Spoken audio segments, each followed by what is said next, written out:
प्रिय आत्मन, आज आपको बहुत ही सुंदर ये जो ये मुहर्रम का महीना जो चल रहा है, तो उसका ये मैसेज क्या जाता है और इस संदर्भ में 2-3 बातें आपको बताऊंगा। अगर ये देखा जाए तो जो हमारे यहाँ गीता, रामायण, महाभारत जो भी ले लीजिए, सब सत्य की रक्षा के लिए ही हुआ है। चाहे राम रावण युद्ध हो, चाहे महाभारत का युद्ध हो, या और भी कुछ, तो उपनिषदों में सत्य की ही बात, सत्यमेव जयते। तो ये जो मुहर्रम है, ये इस्लाम में 12वां जो महीना है, जो कैलेंडर है, उसमें पहला और सबसे महत्वपूर्ण वो मास माना जाता है। और इसमें वो 10 दिन तक, 9वीं या 10वीं, ये बहुत इम्पॉर्टेंट होता है। इसमें यदि रोज़ा इम्पॉर्टेंट नहीं है, लेकिन इसमें अगर कोई रोज़ा रहता है तो रमज़ान का जो 30 रोज़ा होता है, वो इस मुहर्रम के 1 से लेकर 10 तक के दिनों के एक रोज़ा के बराबर होता है। तो ये बहुत महत्वपूर्ण है। इसमें रसूल मोहम्मद के नवासे इमाम हुसैन, जो बगदाद से, जो इराक की राजधानी बगदाद से 100 किलोमीटर दूर एक करबला नामक छोटा सा कस्बा है, वहाँ पर धर्म युद्ध हुआ। उसमें वो सत्य की रक्षा के लिए, सत्य की मानवता की रक्षा के लिए और वो सत्य आचरण के लिए उन्होंने अपने जीवन का कुर्बान कर दिया। और वो बहुत बड़ी फौज के सामने, उनके कुछ गिने चुने वो 2-4 दर्जन 70-72 के आसपास जो वो लोग थे, और वो शहीद हुए। तो ये शहादत का, सत्य की रक्षा के लिए अपनी जान को निछावर करने का दुनिया में ये सबसे अनूठा, ये बेजोड़ ये उदाहरण है। और हमें शिक्षा इससे हमारे सबको ये लेनी चाहिए कि जो हम लोग धर्म के नाम पर कि ये मेरा धर्म तेरा धर्म, ऐसा नहीं। दुनिया के हर धर्म में वो मानवता की रक्षा के लिए, सत्य की रक्षा के लिए लोगों ने अपने प्राणों की बाजी लगाई है। और रसूल मोहम्मद के नवासे इमाम हुसैन साहब ने भी सत्य की रक्षा के लिए, उन्होंने करबला के मैदान में अपने को वो शहीद हो गए।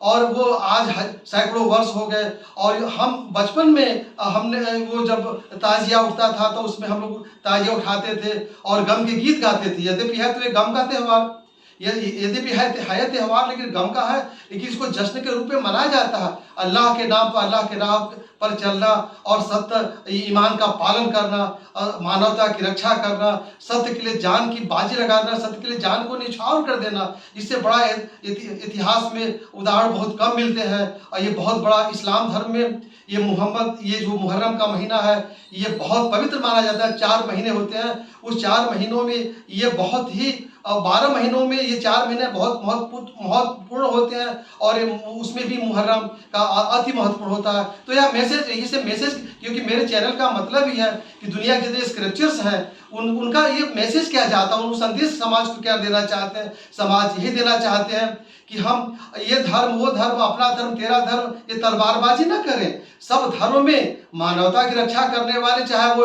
इस्लाम रहा हो, चाहे वो क्रिश्चियनिटी हो, चाहे वो सिखिज्म हो, चाहे वो बुद्धिज्म हो, और चाहे अपना, वो सब बराबर है। सब धर्म में अच्छे, वो अल्लाह के नाम पर, खुदा के नाम पर, भगवान के नाम पर, राम के नाम पर, वो सत्य के धर्म में दूसरा सत्य समाना, धर्म सत्य के समान दूसरा कोई धर्म ही नहीं है। सत्य में जयते उपनिषदों में भरा पड़ा है। तो यहाँ यही कहना चाहता हूँ कि आज पूरी मानवता को कोई संदेश जाता है कि सत्य की रक्षा के लिए इमाम हुसैन ने अपने को वो बलिदान किया, अपने जीवन का उत्सर्ग किया, अपने और परिवार के और अपने साथियों के साथ, जहाँ की उनके सामने हजारों की फौज थी, लेकिन वो चंद 70-72 की संख्या में लोग थे। और करबला के मैदान में वो शहीद हुए। उनकी शहादत को में आज जो शिया समुदाय है, अरबों की संख्या में है, ये दुनिया में मनाया जाता है। और ये इस्लाम में इसका एक महत्वपूर्ण स्थान है।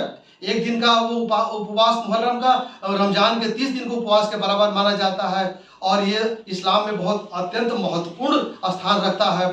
तो मैं यह कहना यही चाहता हूँ कि ये हमें हर धर्म को अपनाना है, बच्चों को बताना है कि सत्य की रक्षा के लिए अगर जान भी चला जाए तो बहुत बड़ी बात नहीं है।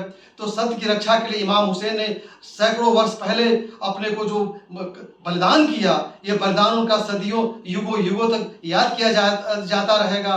और हमें शिक्षा यही लेनी है कि मानवता की रक्षा के लिए, सत्य की रक्षा के लिए, सदाचार की रक्षा के लिए हमें अपने जान की बाजी देनी पड़े तो ये कम है। हम अपने वो नतमस्तक होते हैं, अपनी श्रद्धांजलि अर्पित करते हैं इमाम हुसैन साहब को, जो रसूल मोहम्मद साहब के नवासे। और ये बहुत बड़ा मैसेज आता है। अब अगर मैं विस्तार में जाऊंगा तो बहुत सी बातें होंगी। मैं हर गीता, रामायण, महाभारत, उपनिषद से बहुत उदाहरण दे सकता हूँ, लेकिन कथा को विस्तार में न ले जाते हुए मैं यही भी इसका बात को समाप्त करता हूँ। आगे बहुत सी बातों के साथ धन्यवाद।